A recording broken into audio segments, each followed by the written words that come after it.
Eu sempre acreditei que os grandes abalos da vida vinham com barulho, portas batendo, gritos, trovões cortando o céu em duas metades. Mas o silêncio tem um peso diferente. Ele chega manso, se instala aos poucos, e quando a gente percebe, já tá gritando por dentro. Naquela noite, a casa estava mergulhada nesse tipo de silêncio. O tipo que só existe quando um casal se acostuma demais um com o outro. Luciana e Marcos, 22 anos de casamento, uma filha já crescida morando sozinha em outra cidade, e uma rotina que poderia ser medida pela constância do relógio da cozinha. Luciana se orgulhava de ser aquela mulher que não precisava de muito. Café fresco pela manhã, o cheiro de sabão nos lençóis limpos e um abraço de boa noite. Só que, nos últimos tempos, o abraço dele vinha junto de um "tô cansado", amor e virada de costas. Naquela quinta-feira, enquanto ele dormia, o celular vibrava sobre a penteadeira. Foi só mais um tremelique eletrônico, desses que a gente pensa deve ser trabalho. Mas o som se repetiu, insistente, como se a própria vida estivesse tentando acordá-la. Luciana hesitou. Tinha o medo de quem pressente que a verdade mora dentro de uma pequena tela acesa. Ainda assim, os dedos foram sojinhos. A senha ela já sabia: aniversário da filha. O que apareceu ali não foi um número desconhecido nem uma frase inocente. Era uma mensagem simples, mas cortante: "Boa noite, meu amor. Sonha comigo?" O remetente, Helena, a colega de Marcos da empresa. Por um instante, tudo parou. O barulho do ventilador, o som da respiração dele, até o bater do coração dela. Uma dor surda tomou conta do corpo todo. Não era raiva ainda, era incredulidade. Naquele instante, o celular dele virou um espelho, e o reflexo que eu vi não era o amor que eu conhecia. O quarto pareceu encolher. Luciana sentou-se na beira da cama, o aparelho ainda na mão tremendo. Tentou racionalizar: deve ser engano, brincadeira, não pode ser o Marcos. Aquilo não combinava com o homem que sabia de cor o jeito que ela gostava do café, que cuidava dela quando a gripe vinha, que prometera fidelidade olhando-a nos olhos na igreja lotada. Mas a realidade não costuma mandar aviso antes de mudar tudo. E, de repente, cada lembrança ganhava um novo significado. As viagens a trabalho, o perfume novo, as mensagens respondidas com pressa. Tudo se encaixava num quebra-cabeça que ela nunca quis montar. Luciana apagou a tela, deitou-se devagar ao lado dele e fechou os olhos. Fingiu dormir, como se pudesse acordar num mundo onde ainda era amada do jeito antigo. Mas o silêncio, aquele silêncio que agora gritava, marcava o começo do fim daquilo que ela chamava de certeza. Na manhã seguinte, Luciana acordou antes do despertador. O coração ainda latejava no peito, como se quisesse avisar que a noite não terminara. O sol entrava pelas frestas da cortina, e no lugar da paz, trouxe a lembrança viva da mensagem. Ela observou Marcos enquanto ele se espreguiçava, tranquilo, sem imaginar o terremoto prestes a começar. Por dentro, Luciana sentia um nó de ferro se formando na garganta. "Marcos", chamou, a voz quase falhando. "Quem é a Helena?" Ele demorou a entender. Passou a mão nos cabelos, encarou-a e perdeu a cor do rosto. Por alguns segundos, o silêncio preencheu tudo. Um gole de café ficou suspenso no ar. "Lu", disse, hesitante, "eu ia te contar. Foi um erro, algo que já acabou." A palavra erro ecoou na cabeça dela como martelo em bigorna. Era isso? Um erro? 2 vidas, uma história inteira, reduzidas a 5 letras? Luciana levantou da mesa, foi até a janela e ficou olhando o jardim. Sentia a raiva misturada com um tipo de incredulidade adulta, daquela que não grita nem quebra nada, mas corrói devagar. "Quantas vezes?" perguntou sem se virar. "Algumas", ele respondeu, voz baixa. "Mas juro que terminou. Me perdoa." As palavras pareciam fumaça. Entravam pelos ouvidos e desapareciam sem deixar nada além de queimadura. O perdão parecia ferro derretido, pesado, ardendo dentro do peito. Durante dias, a casa virou um corredor de ecos. Marcos tentava se redimir com gentilezas, preparava o café, deixava bilhetes. Luciana respondia com silêncio, porque qualquer frase seria pequena demais para o vazio que morava nela. À noite, deitava ao lado dele e contava o tic-tac do relógio para não ouvir o próprio choro travado. Pensava em sair, mas a ideia de desmontar 20 anos de vida dava mais medo do que ficar. O tempo passou, mas o ferro não esfriava. O corpo dela lembrava, a alma reclamava.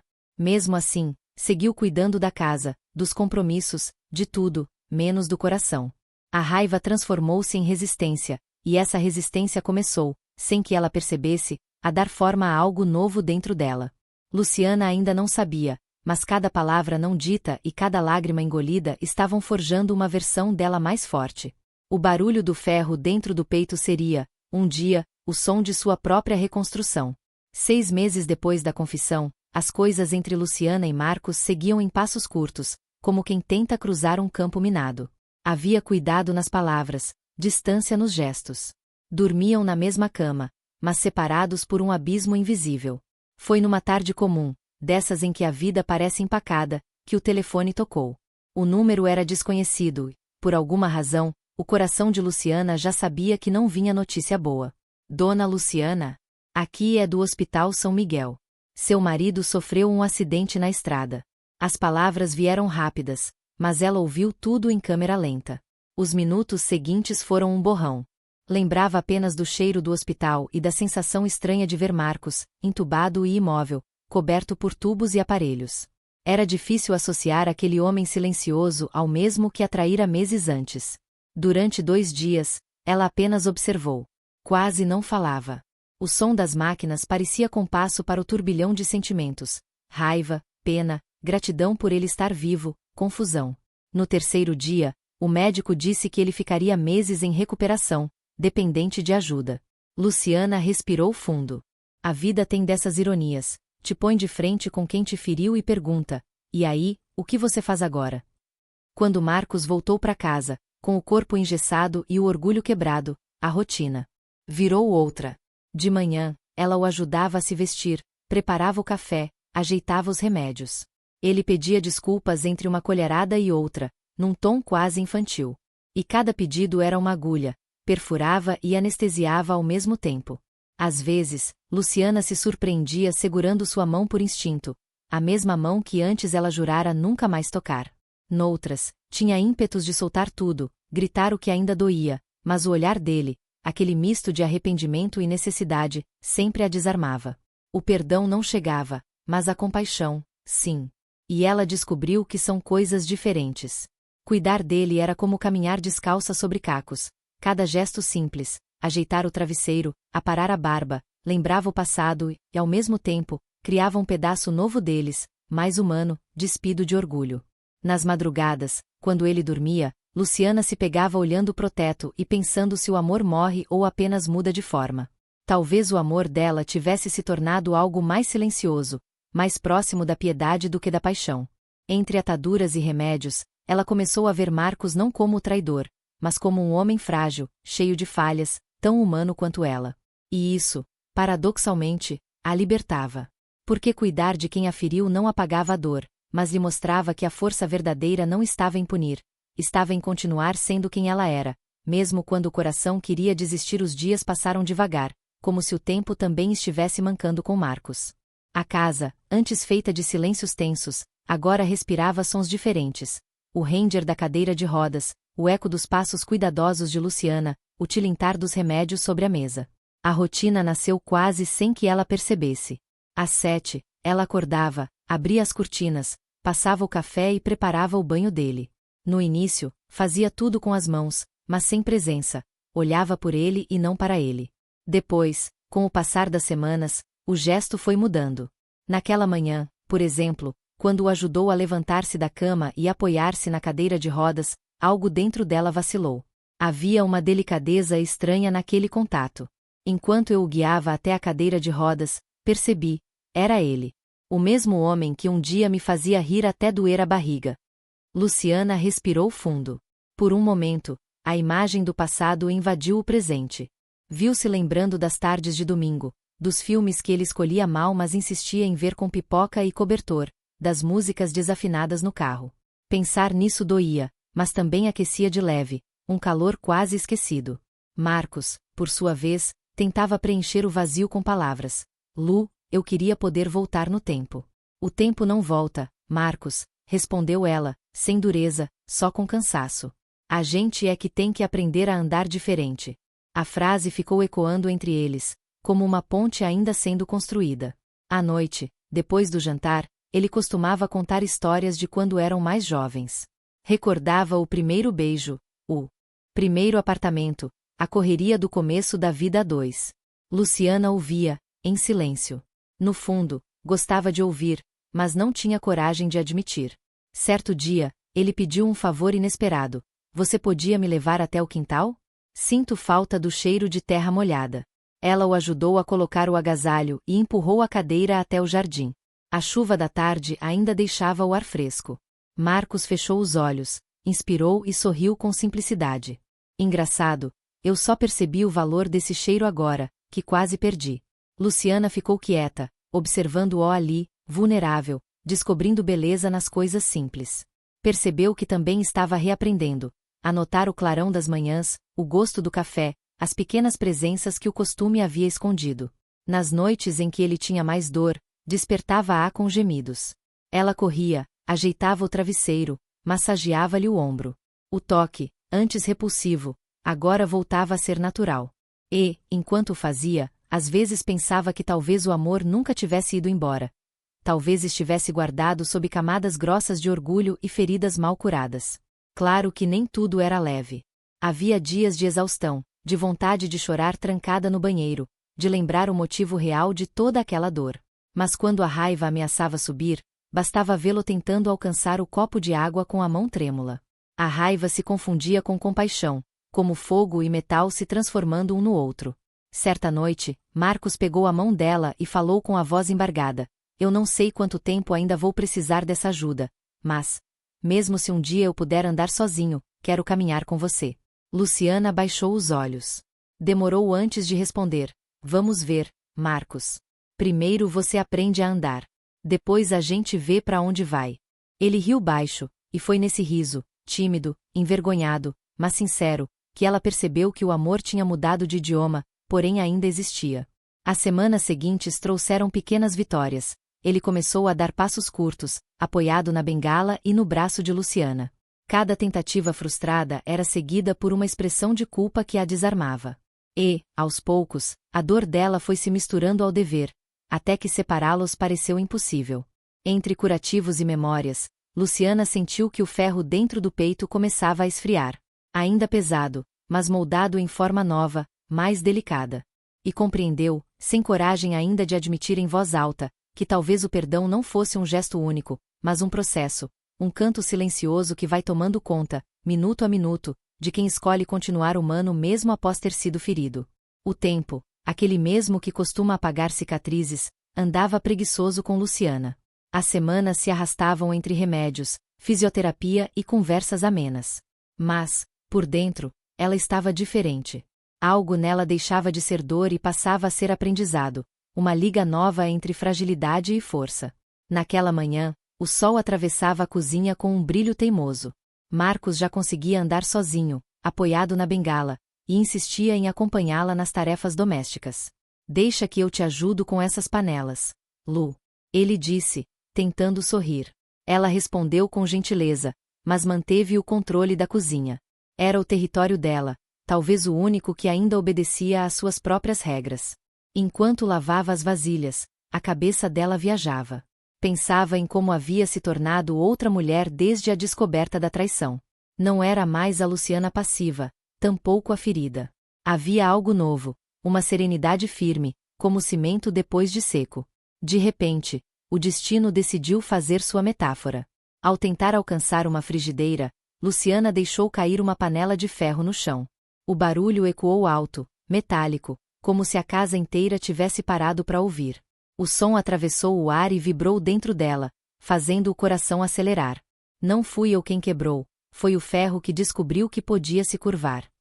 Ela olhou a panela, estava intacta, só com uma pequena marca no cabo. Sorriu sozinha. Parecia um sinal óbvio, quase cômico, e, ao mesmo tempo, profundo. Quantas vezes acreditara estar quebrada, quando apenas era moldada de outro jeito? Marcos apareceu na porta, apressado. Tudo bem? Achei que tivesse se machucado. Luciana ergueu o olhar, segundos que pareceram eternos. Tá tudo bem, sim, respondeu calma. Foi só um barulho, e talvez um recado. Ele não entendeu, apenas sorriu, aliviado. Mas ela entendeu, E isso bastava. Nos dias seguintes, começou a escrever novamente no velho caderno de receitas e lembranças. Preencheu as páginas com pensamentos sobre o que viveu, como se cada palavra fosse martelo dando forma a uma nova peça. Descobriu que o perdão tinha mais a ver com soltar do que com reconciliar. Quando Marcos anunciou que voltaria a trabalhar em meio período, ela o apoiou. Preparou-lhe o almoço e desejou boa sorte. Não havia indiferença, mas tampouco havia dependência. Naquela tarde, pela primeira vez em muito tempo, ela sentou-se na varanda com uma xícara de café e um silêncio leve. O mesmo silêncio que antes a sufocava agora soava como liberdade. Pensou em tudo o que tinha enfrentado, a dor, a raiva, a dúvida, a culpa, e percebeu que nenhuma delas a definia mais. O que restava era apenas Luciana, inteira, mesmo com as rachaduras que a vida tinha desenhado. Quando o vento soprou e o som distante do trânsito se misturou às lembranças, ela sorriu de novo. O perdão não fez com que esquecesse, mas transformou a lembrança em algo que já não doía de tocar. Naquela noite, antes de dormir, passou pela cozinha e viu a panela de ferro sobre o fogão. Tocou o metal frio e disse baixinho, como quem sela um pacto: "Tá vendo, velha amiga? Nenhuma de nós quebrou. A gente só aprendeu a dobrar sem perder o próprio formato." E, pela primeira vez em muito tempo, dormiu com o peito leve. Luciana não voltaria para o passado. Não precisava. Ela já era mais forte do que o ferro, e, agora, finalmente sabia disso. Os meses seguintes passaram como páginas lidas com calma, sem pressa para chegar ao fim. Marcos já não usava a bengala. Caminhava devagar, mas firme, como quem reaprende o próprio equilíbrio. E Luciana o observava com o mesmo cuidado de quem olha o mar depois da tempestade, ainda com respeito, mas sem medo. A rotina da casa, que antes era feita de dor e silêncio, agora respirava outro ar. Havia conversas curtas, risadas tímidas. Às vezes, um silêncio doce. As feridas não tinham desaparecido, apenas cicatrizado do modo certo, deixando marcas, mas sem dor. Numa tarde de fevereiro, o calor apertava quando Marcos entrou na cozinha. Parou diante dela, sem dizer nada, com um envelope nas mãos. "São minhas últimas receitas do tratamento", disse, a voz embargada. "O médico me liberou." Luciana sorriu. Sincera. "Que bom, Marcos. Você merece seguir em frente." Ele hesitou por um instante, depois continuou: "Eu só tô de pé por causa de você. Se não fosse seu cuidado, A voz dele quebrou. "Eu nunca vou conseguir apagar o que te fiz." Luciana enxugou as mãos no pano de prato e respirou fundo. Olhou-o bem nos olhos, e por um momento enxergou o homem que havia amado, o mesmo, mas agora despido de arrogância. Um homem consciente da própria fragilidade. Perdoar não foi esquecer, foi soltar o peso que já não era meu. As palavras brotaram sem ensaio. Ela não as planejou, simplesmente aconteceram. E, quando saíram, algo dentro dela se abriu. Marcos chorou, e ela o abraçou. Não como mulher apaixonada, mas como quem reconhece um companheiro de jornada. Naquele gesto, o passado inteiro parecia se recolher. A traição, a raiva, as noites sem sono, o ferro no peito. Tudo encontrava lugar na memória, mas não mais no presente. Depois daquele dia, as conversas sobre o que havia acontecido se tornaram raras. Não porque estivessem reprimindo o assunto, mas porque não havia mais o que dizer. O silêncio, agora, era o da paz. Luciana voltou a trabalhar no ateliê de costura que mantinha fechado desde o acidente. O som da máquina de costura parecia música. Cada ponto firme no tecido era uma lembrança de tudo o que aprendeu. Costurar também é remendar, e remendar, por vezes, é recomeçar. Ao fim de uma dessas tardes, saiu para caminhar sozinha. O vento levantou levemente seu cabelo, e ela pensou que a vida, mesmo imperfeita, era suficiente. Não precisava mais de promessas, nem de finais grandiosos, bastava aquela leveza depois da dor. Enquanto o sol descia no horizonte, Luciana sorriu. O perdão chegará sem barulho, sem claridade divina, sem drama. Chegará no ritmo dos passos lentos de um novo começo. E, pela primeira vez em muito tempo, ela se permitiu acreditar que a liberdade não era ir embora. Era soltar. 1 ano se passou desde o acidente, e a casa de Luciana parecia outra, ou talvez fosse ela quem tivesse mudado por dentro. O sol agora entrava com liberdade pelas janelas, sem o peso das sombras antigas. O som das panelas, o cheiro do café, o pequeno jardim verdejante. Tudo carregava um tipo de paz que antes ela nem sabia nomear. Marcos voltará à rotina. Trabalhava menos, ria mais. Aprendeu a ser grato pelo pouco e, de algum modo, também se tornará mais leve. Entre eles, o amor não havia voltado no formato de antes, mas também não tinha desaparecido. Estava ali, discreto, domesticado pela maturidade. Luciana costumava dizer a si mesma que o destino é um ferreiro paciente. Passa nossa vida toda batendo, aquecendo, esfriando, até encontrar o ponto certo. Hoje, quando olhava para trás, entendia que cada golpe que a vida lhe deu serviu para moldar o que viria depois. Descobri que amor verdadeiro não é o que nunca se parte, é o que continua íntegro, mesmo depois de quebrado. Nos meses seguintes à recuperação de Marcos, Luciana redescobriu o prazer de viver sozinha, dentro de casa e dentro de si. Viajava para visitar a filha, lia à noite sem precisar calar o pensamento, escutava o som leve da chuva sem o nó no peito. Aprendeu a estar presente consigo mesma, sem preencher o silêncio com culpa ou saudade. Muitos perguntavam se ela voltará a amar o marido. Ela respondia com um meio sorriso: acho que o amor só mudou de roupa. Porque o sentimento estava ali, porém agora combinava mais com respeito e compaixão do que com o fervor de antes. Não era o amor-paixão que arde, era o amor-liberdade que ilumina sem queimar. Certa tarde, enquanto regava as plantas, Luciana percebeu algo curioso. A samambaia que quase morreu durante os meses mais difíceis voltará a despontar folhas novas. A natureza é sábia, pensou. Sabe se dobrar sem perder a raiz. Talvez fosse isso o que o amor faz também. No aniversário de 1 ano do acidente, ela e Marcos jantaram juntos. Não houve discursos nem promessas. Apenas um brinde silencioso à vida, a deles, imperfeita e real. Obrigado, Lu, por tudo, ele disse, com um sorriso sereno. Obrigada a você, respondeu ela, por ter me ajudado a descobrir quem eu era. Mais tarde, deitada na cama, Luciana encarou o teto e sentiu um orgulho tranquilo lhe preencher. Nada no mundo havia sido igual depois da dor, e ainda assim, tudo seguia no lugar.